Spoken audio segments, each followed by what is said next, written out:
Harry left the locker room alone sometime later to take his Nimbus 2000 back to the broom shed. He couldn't ever remember feeling happier. He'd really done something to be proud of now. No one could say he was just a famous name anymore. The evening air had never smelled so sweet. He walked over the damp grass, reliving the last hour in his head, which was a happy blur. Gryffindors running to lift him onto their shoulders. Ron and Hermione in the distance jumping up and down, Ron cheering through a heavy nosebleed. Harry had reached the shed. He leaned against the wooden door and looked up at Hogwarts, with its windows glowing red in the setting sun. Gryffindor in the lead. He'd done it. He'd shown Snape. And speaking of Snape, a hooded figure came swiftly down the front steps of the castle.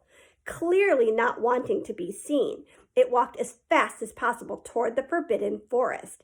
Harry's victory faded from his mind as he watched. He recognized the figure's prowling walk. Snape, sneaking into the forest while everyone else was at dinner. What was going on? Harry jumped back onto his Nimbus 2000 and took off. Gliding silently over the castle, he saw Snape enter the forest at a run.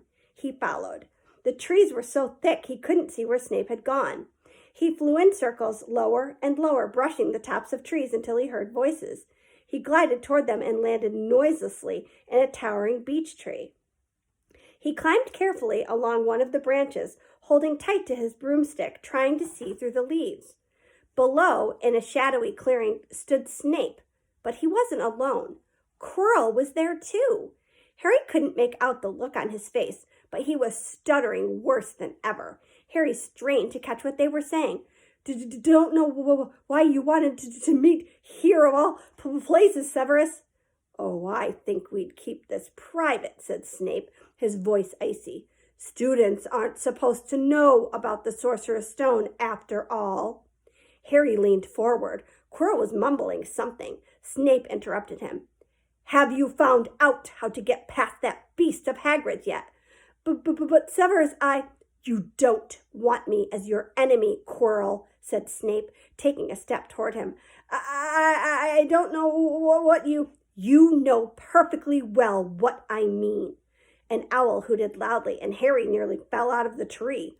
He steadied himself in time to hear Snape say, Your little bit of hocus pocus, I'm waiting. But I don't...